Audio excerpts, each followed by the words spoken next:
तो फिल्म की शुरुआत में हम एक लेडी को देखते हैं जो कि अपने छोटे से बच्चों को लेकर एक गुफा में जा रही थी। वो लेडी काफी ज्यादा परेशान और डरी हुई भी होती है। अब गुफा के अंदर वो अपने बच्चों को एक पत्थर के ऊपर रख देती है और हम यहाँ देख पाते हैं कि वो लेडी डर क्यों रही थी, क्योंकि वो वहां पर अपने बच्चों का सैक्रिफाइस देने आई थी। अब तभी वो एक हथौड़े और एक बड़ी सी कील को उठाती है और कुछ स्पेल करने लगती है और फिर वो अपने बच्चों का सैक्रिफाइस कर देती है। इसके बाद वो खून से लथपथ हाथ धोने के लिए पास वाले तालाब में जाती है कि तभी उसे कुछ आवाज सुनाई देती है और कोई उसे पानी में खींच लेता है। जब वो लेडी पानी से बाहर निकलती है तो वो अपने आसपास कई सारी लेडीज को देखती है जिन्होंने अजीब से मास्क पहने हुए थे और वो किसी तरह की स्पेल कर रही थीं। तभी वहां पर हम एक मास्क वाली लेडी को भी देखते हैं जो कि उन बाकी सभी लेडीज की लीडर थी। अब जिस लेडी ने अपने बच्चों का बलिदान दिया था वो उस मास्क वाली लेडी लीडर के पास जाती है और वही फिर किसी तरह का रिचुअल करती है और तभी वो लीडर एक सोने की कील को उस सैक्रिफाइस करने वाली लेडी के फेस पर इंसर्ट करती है और वो लेडी अब दर्द से चिल्ला रही थी। जिसके बाद सीन शिफ्ट होती है 2024 में और हनीफ और उसकी सिस्टर बयान को देखते हैं। जिसके बाद हमें बयान और हनीफ की मां रति को दिखाया जाता है जो कि एक शॉप चलाया करती थी और वो एक सिंगल मदर भी थी। खैर, अब वो इतनी मेहनत करके पैसा जमा कर रही होती है लेकिन उसका भाई कादिर वहां आकर उससे पैसे मांगने लगता है और वो भी उसे मना नहीं कर पाती। अब यहाँ कादिर जो है ना वो जुआ वगैरह खेलता था, लोगों से लोन वगैरह लेता था और आज भी कादिर वहां पर आया हुआ था और रति हमेशा की तरह उसे पैसे देती है, लेकिन ये बोलते हुए कि ये आखिरी बार होगा क्योंकि अब बयान और हनीफ बड़े स्कूल में जाने वाले हैं और उसे पैसों की जरूरत होगी। लेकिन हम ये देखते हैं कि कादिर वहां आज पैसों के लिए नहीं आया था, लेकिन फिर भी वो बेशर्मों की तरह पैसे रख ही लेता है। अब वहां पर आने का उसका असल कारण ये था क्योंकि उनकी माँ जिसका नाम अंगुन है उनकी तबीयत काफी खराब हो चुकी है और उनकी केयर टेकर यति ने उसे अंगुन की हालत के बारे में बताया था। अब पास्ट में कुछ ऐसा हुआ था कि अब रति अपनी माँ से मिलना ही नहीं चाहती थी, लेकिन कादिर के काफी समझाने पर वो बच्चों के साथ अपनी माँ के घर जाकर उनको आखिरी बार मिलने के लिए मान जाती है। अब तैयार होकर कादिर और रति जो होते हैं वो बच्चों को लेकर अंगुन के घर के लिए निकल गए थे। अब रास्ते में हम देखते हैं कि कादिर के फोन पर मैसेजेस आए हुए थे जहाँ से हमको पता चलता है कि उसके ऊपर ढेर सारा कर्जा है। खैर, अब अगली सुबह ये चारों ही अंगुन के घर पहुंचते हैं जो कि असल में एक बहुत ही बड़ा महाल था। अब अंदर जाकर रति और कादिर देखते हैं कि घर पहले जैसा ही था, कुछ भी बदला नहीं था। अब वहीं वॉल पर अंगुन की जवानी वाली पिक्चर भी लगी हुई थी जो कि काफी सुंदर होती है, जिसे बयान और हनीफ देख रहे थे और हमको पता चलता है कि अंगुन वही लेडी है जिसको हमने मूवी की शुरुआत में अपने बच्चों का सैक्रिफाइस करते हुए देखा था। लेकिन सबसे बड़ी बात यह है कि अगर उसने अपने बच्चों का सैक्रिफाइस किया था तो यहाँ पर ये दोनों कौन थे, यानी कि रति और कादिर कौन थे। तभी वहां पर एम्बोक याति आती है, यानी कि उनकी केयर टेकर। अब वो कादिर और रति को ये बताती है कि जब से अंगुन की हालत खराब हुई है तब से ही वो वहीं पर रह रही है और वो उसकी देखभाल करती है। अब तभी अंगुन ऊपर से शोर करके यति को बुलाने लगती है और यति ऊपर जाकर अंगुन को शांत करने के लिए एक गाना प्ले करती है और अंगुन शांत भी हो जाती है। अब अंगुन यहाँ पर असल में पैरालाइज्ड हो चुकी है और वो सिर्फ अपना एक ही हाथ कभी कभी इस्तेमाल कर सकती है और उसकी बाकी पूरी बॉडी पैरालाइज्ड है। खैर, फिर कादिर अंगुन के पास जाता है और उसे बताता है कि रति और उसके बच्चे अंगुन से मिलने के लिए आए हुए हैं। अब कादिर पहले हनीफ को अंगुन से मिलवाता है और फिर जब वो बयान से मिलवाता है तो अंगुन बयान का हाथ पकड़ लेती है। अंगुन उसका हाथ ही नहीं छोड़ रही थी तो यति उसको शांत करवाती है। बयान इन सब से बहुत डर गई थी और यहीं पर हनीफ रति से अंगुन की एज पूछता है और रति कहती है कि अंगुन कम से कम 70 साल की है, लेकिन हनीफ का ये कहना था कि अंगुन यानी कि उसकी नानी तो उसकी माँ रति से भी ज्यादा जवान लग रही थी। खैर, अब हनीफ अपने रूम में चला गया था और उसके पीछे पीछे बयान भी चली जाती है। वहीं हनीफ बयान को अपने टॉय से डरा देता है और फिर जाकर एक चेयर पर बैठ जाता है और रति भी फिर वहां पर आ गई थी और वो बताती है कि वो चेयर असल में उनकी नानी अंगुन की है। अब तभी हम कादिर को पूरे घर की वार्डरोब्स को चेक करते हुए देखते हैं कि उसे कुछ बेचने के लिए मिल जाए और ऐसे ही उसे अपनी माँ की वार्डरोब की चाबियां मिल जाती हैं और वार्डरोब में से कादिर को उस घर के ओनरशिप डॉक्यूमेंट्स और कुछ पैसे मिलते हैं। वहां पर वही मास्क था जो कि अंगुन का था और मूवी की स्टार्टिंग में उस लेडी ने ऐसा ही सेम मास्क पहना हुआ था। असल में मास्क वाली लेडी एक ईविल गॉडेस है जो कि ब्यूटी की ईविल गॉडेस थी और अब आपको समझ में आया होगा कि शुरुआत से लेकर अब तक अंगुन इतनी जवान कैसे है। एनीवेज, अब रात को खाना खाते समय कादिर यति से ये पूछता है कि उसने उन्हें पहले कुछ क्यों नहीं बताया कि अंगुन इतनी बीमार है, तो यति ये बताती है कि अंगुन तो ये चाहती थी कि कादिर और रति उस घर में कभी भी ना आए। खैर, जब अंगुन की तबीयत ज्यादा खराब हो गई तब उसने शामन हुसैन को बुलाया था क्योंकि उसे लगा कि शायद से अंगुन किसी बुरी स्पिरिट की पोजेशन में है। खैर, किसी को कुछ भी पता नहीं चला था, न ही हुसैन को और न ही डॉक्टर को। अब कादिर यति को ये कहता है कि वो हुसैन को एक बार फिर से बुला लें, लेकिन रति ये बोलती है कि अंगुन को डॉक्टर की जरूरत है ना कि किसी शामन की, और इस घर में कोई भी शामन नहीं आएगा और फिर वो वहां से उठकर अपनी माँ के पास चली जाती है। खैर अब रति अपनी माँ के पास बैठ जाती है। वो रोने लगती है क्योंकि इतने सालों तक रति उससे दूर रही और अब जब वो उनसे मिलने आई है तो अंगुन की हालत बहुत खराब थी। खैर अब अंगुन की आंखों से भी ये सुनकर आंसू आने लगते हैं, मतलब वो भी काफी दुखी थी। खैर उधर हनीफ का टॉय नहीं मिल रहा होता तो बियान उसे ढूंढने में हनीफ की हेल्प कर रही होती है। फिर तभी वहां पर यति आ जाती है और वो हनीफ के साथ ऊपर वाले कमरे में टॉय को ढूंढने लगती है। अब नीचे बियान को हनीफ के टॉय की आवाज आ रही होती है और वो आवाज का पीछा करते करते अपनी नानी जी अंगुन के रूम तक आ गई थी और टॉय अंगुन के बिस्तर के नीचे ही था। अब बियान बिस्तर के नीचे जाती है और जैसे ही वो उस टॉय को लेकर बाहर निकलने लगती है तो अंगुन का बिस्तर हिलने लगता है और जब बियान बाहर आती है तो अंगुन उसके ऊपर गिर गई थी। बियान काफी जोर जोर से चिल्लाने लगती है और उसकी आवाज सुनकर वहां पर कादिर, रति और यति आ गए थे और वो अंगुन को उठाकर बिस्तर पर लेटा देते हैं। लेकिन अंगुन अभी भी शांत नहीं हो रही थी तो यति फिर से वही सॉन्ग प्ले करती है और अंगुन अचानक से शांत हो जाती है। लेकिन तभी फिर वो उठती है और कादिर के मुंह के ऊपर उल्टी कर देती है और फिर से बिस्तर पर गिर जाती है। अब ये सब देखकर कादिर बहुत डर जाता है, इसलिए कादिर अब यति को बोलकर हुसैन को फाइनली वहां बुलवा लेता है। फिर हुसैन रात को आता है और वो एक रिचुअल करता है जिसकी वजह से अंगुन को काफी दर्द हो रहा था और वो रिचुअल कुछ ऐसा था कि हुसैन को अंगुन की बॉडी में कुछ फील हुआ और उसको निकालने के लिए वो ये रिचुअल कर रहा होता है। खैर अब हुसैन जो होता है वो रिचुअल शुरू करता है और एक एक करके वो अंगुन के फेस में से सोने की नीडल्स को निकालता है और ये वही नीडल्स हैं जो कि शुरुआत में उस इविल लीडर ने उसके अंदर डाल दी थी। और इसी दौरान अंगुन ने हुसैन के ऊपर हमला करने की कोशिश करी, लेकिन फिर भी हुसैन ने वो किसी तरह से नीडल्स निकाल ली और निकालने के तुरंत बाद ही शॉकिंगली अंगुन की बॉडी अचानक से एज कर जाती है, वो भी बहुत ही ज्यादा रैपिडली, और अचानक से वो खत्म हो जाती है। खाली हड्डियां ही हड्डियां बच गई थी, जिससे कि ये साबित हो जाता है कि इन्हीं नीडल्स की वजह से वो इतनी जवान थी। और ये सैक्रिफाइस क्यों दिया गया था ये भी हमको समझ में आता है, लेकिन आखिरकार इतने छोटे से बच्चों का सैक्रिफाइस सिर्फ इसलिए नहीं दिया गया होगा, बात इससे कुछ ज्यादा बड़ी थी। एनीवेज अब ये देखकर कादिर और रति बहुत दुखी थे और दुख से ज्यादा उनको सदमा लगा था। खैर अब हुसैन जाने से पहले कादिर को वो सोने की नीडल्स देता है और बताता है कि वो असल में चार्म नीडल्स हैं जो कि अंगुन को उसकी नेचुरल डेथ से रोक रही थी। खैर अब हुसैन ये कहता है कि अंगुन जो थी उसने चार्म नीडल्स का इस्तेमाल करवाया, जिसके चलते उसको आम तरह से बेरी नहीं करा जा सकता और उसको उसी तालाब में ही डुबाकर उसका फ्यूनरल करना पड़ेगा और उन नीडल्स को भी उसके साथ ही बहाना होगा, तभी ये सब रुकेगा। खैर अब क्योंकि अंगुन की बॉडी नॉर्मल नहीं थी इसलिए वो उसको आम तरह से ट्रीट भी नहीं कर सकते और उन्हें उसका फ्यूनरल 7 दिन बाद ही क्लाइवॉन फ्राइडे के दिन करना होगा। अब कादिर रति से ये कहता है कि यही एक तरीका है हमारी माँ अंगुन की सोल को शांति देने का। अब यहाँ पर रति काफी दुखी थी, लेकिन फिर भी यति की मदद से अंगुन की बॉडी को नहलाया जाता है और सबसे बड़ी बात कि इस घर के अंदर कदम रखने के लिए गांव का एक भी व्यक्ति नहीं आ रहा था। सबको पता था कि अंगुन क्या करती थी, तो अब सारी की सारी जिम्मेदारी कादिर, रति और यति के ऊपर आ चुकी थी। खैर अब जब यति और रति अंगुन की बॉडी को नहला रहे होते हैं तब उन दोनों को अंगुन की आवाज आती है कि अब चले जाओ, और ये सुनकर वो दोनों बहुत डर जाती हैं। खैर अब रात को बियान और हनीफ जाग रहे थे क्योंकि रति अभी तक उनके पास नहीं आई थी, क्योंकि रति अपनी माँ के लिए प्रे कर रही थी। तभी वहां पर यति भी आ जाती है, लेकिन रति ये नोटिस करती है कि यति तो सामने से आ रही है और जब वो फिर से पलट कर देखती है तो उसके बगल में यति थी ही नहीं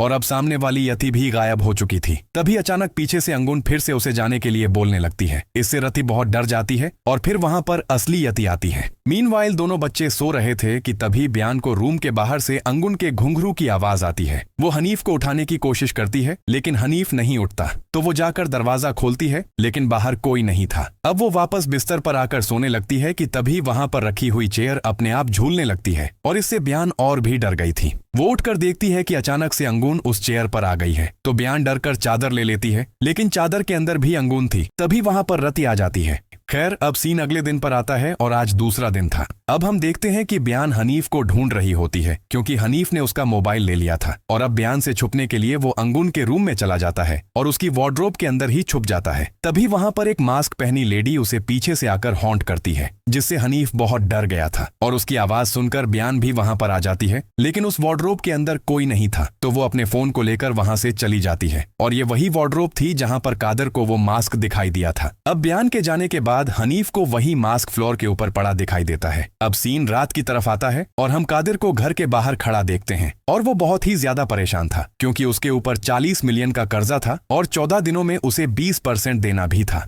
यानी कि उसका इंटरेस्ट उसको देना था। खैर तभी उसे अंदर से किसी के गाने की आवाज आती है और अब जब वो अंदर जाकर देखता है तो कुछ लेडीज अंधेरे में अंगुन की बॉडी के पास बैठकर किसी तरह का गाना गा रही थी। लेकिन जब कादिर लाइट्स को ऑन करता है तो वहां से सारी लेडीज गायब हो जाती हैं। यानी कि यहाँ पर बहुत ही ज्यादा कुछ वियर्ड चल रहा था। खैर अब सीन जो होता है वो तीसरे दिन की तरफ आता है और कादिर जो होता है वो रति से घर को बेचने की बात कर रहा था। तो रति कहने लगती है कि वो शायद वहां पर आया ही घर के लिए था और ये सुनकर कादिर रति को भी सुनाने लगता है कि रति उनकी माँ से नफरत करती थी। उधर हनीफ अंगुन का मास्क पहनकर मिरर के सामने खड़ा हो जाता है और शॉकिंगली उसे मिरर के अंदर अपनी नानी अंगुन दिखाई देती है। और फिर जब बयान हनीफ को ढूंढते हुए आती है तो वो हनीफ को अंगुन की चेयर पर बैठा दिखाई देता है और जब वो पास जाती है तो हनीफ ने अंगुन का मास्क पहना था और वो बयान को डरा देता है। अब बयान उसे जाकर वो मास्क अंगुन के रूम में ही वापस रखने के लिए कहती है। अब हनीफ जाने से पहले यही कहता है कि ये जो मास्क पहनता है ना वो अंगुन को देख सकता है। अब रात को जब हनीफ सो रहा था तो बयान उस चेयर पर बैठी हुई थी और हनीफ को लगता है कि बयान मजाक कर रही है। लेकिन जब हनीफ उठकर देखता है तो वो अंगुन को देखते हैं जिससे वो जोर जोर से चिल्लाने लगता है।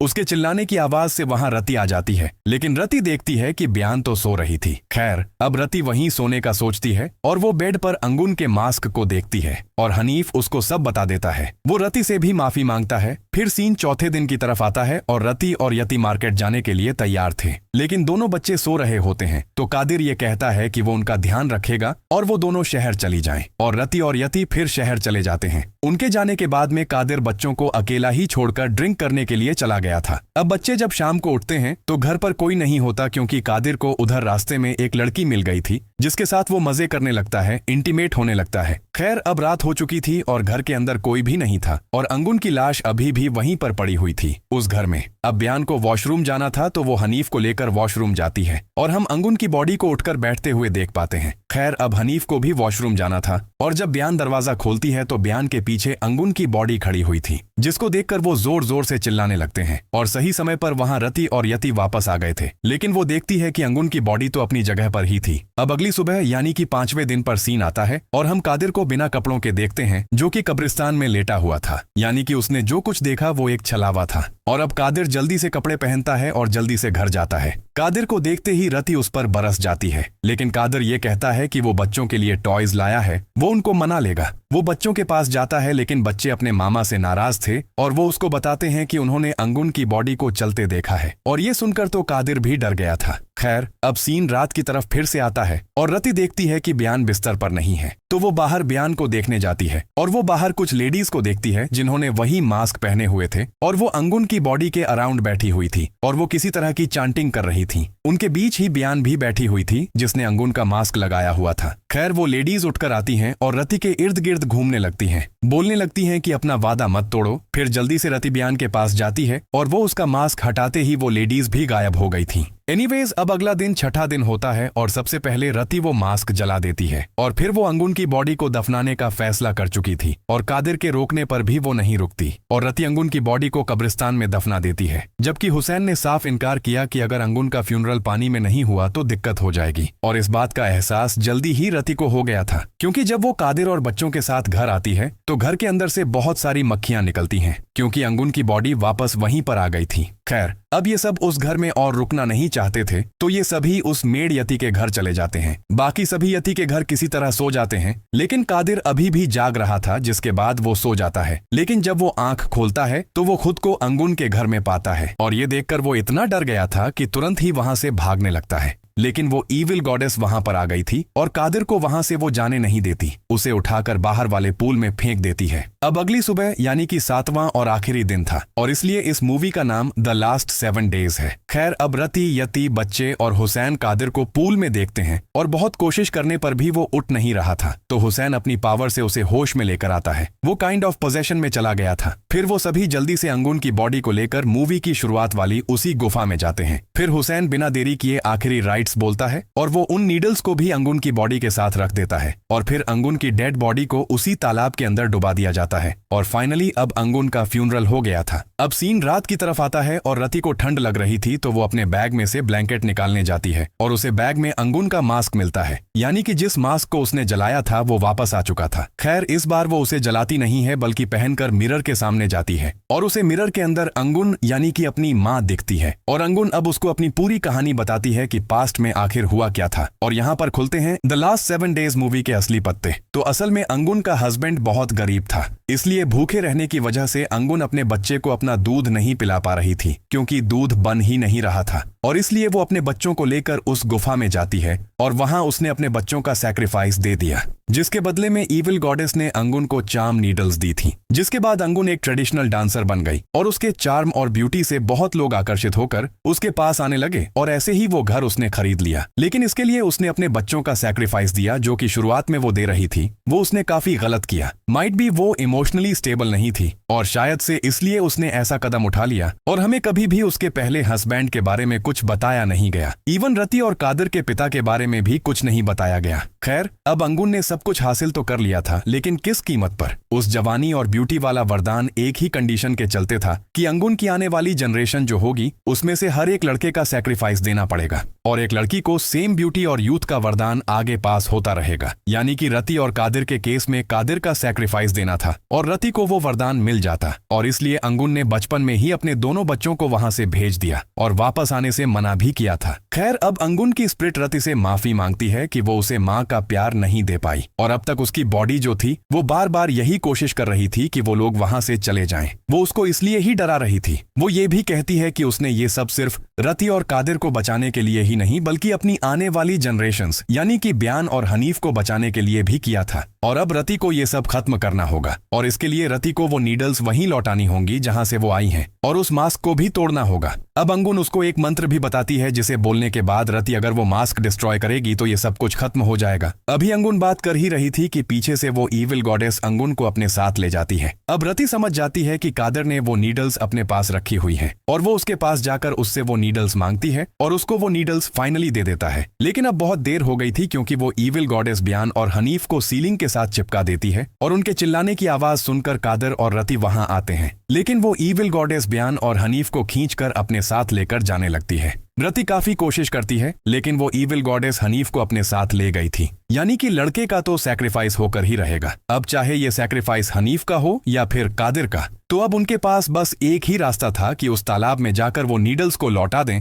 और वो दोनों ज्यादा देर नहीं करते, जल्दी से उसी गुफा में जाते हैं और तालाब के पास जाते ही रति उन नीडल्स को उस तालाब में फेंक देती है और साथ ही वो स्पेल भी बोलती रहती है जो उसे उसकी मॉम ने बताए थे। नीडल्स पानी में फेंकने के बाद भी जब हनीफ वापस नहीं आता तो रति चीख कर कहती है, मैंने तुम्हारी चीज तुम्हें वापस कर दी है, अब हनीफ को लौटा दो। तब तालाब में से एक आवाज आती है, हम वहीं ले रहे हैं जिसका हमने उससे वादा किया था। यह सुनते ही कादिर रोने लगता है और कहता है, हनीफ को छोड़ दो, इसके बदले तुम मेरी जान ले लो। उसके यह कहते ही हनीफ पानी के ऊपर आ जाता है। हनीफ को देखते ही रति और कादिर दोनों पानी में जंप कर देते हैं और तैरते हुए हनीफ को किनारे ले आते हैं। रति हनीफ को होश में लाने की कोशिश करने लग जाती है, लेकिन जैसा कि कादिर ने कहा था कि वो हनीफ को छोड़ दे जिसके बदले वो उसके साथ जाएगा, तो अब इविल गॉडेस कादिर को अपने साथ लेकर जाने वाली थी। वो उसे खींचकर तालाब की दूसरी साइड ले जाती है, लेकिन रति अपने भाई कादिर को बचाने के लिए वो मंत्र बोलती है और फिर वो एक मास्क को एक पत्थर की हेल्प से तोड़ने लगती है। जैसे जैसे मास्क टूट रहा था वैसे वैसे उस इविल गॉडेस का मास्क भी टूट रहा होता है और पूरा मास्क टूटते ही वो वापस तालाब में लौट जाती है। अब कादिर और रति काफी खुश थे, लेकिन जैसा कि इविल गॉडेस ने कहा था वो तालाब से निकलकर कादिर को खींचकर उस तालाब की गहराई में ले जाती है, यानी कि जो सैक्रिफाइस बोल दिया उसको तो वो लेकर ही जाएगी। रति बहुत कोशिश करती है कि वो अपने भाई कादिर को बचा सके, लेकिन वो इविल गॉडेस धीरे धीरे कादिर के साथ पानी की गहराइयों में गायब हो जाती है। अगले दिन दिखाया जाता है कि रति केयर टेकर और अपने बच्चों के साथ इस घर को लॉक करके यहाँ से चली गई थी। मूवी के पोस्ट क्रेडिट सीन में हमें 100 दिन बाद के इस सुनसान घर को दिखाया जाता है, जहाँ पर अब रति की मॉम की वो पेंटिंग नहीं थी जो उन्होंने आते ही इस घर में देखी थी। रति की मॉम के रूम में हम एक लेडी को डांस करता हुआ देखते हैं और बस इसी मिस्ट्री के साथ यह कहानी यहाँ खत्म हो जाती है।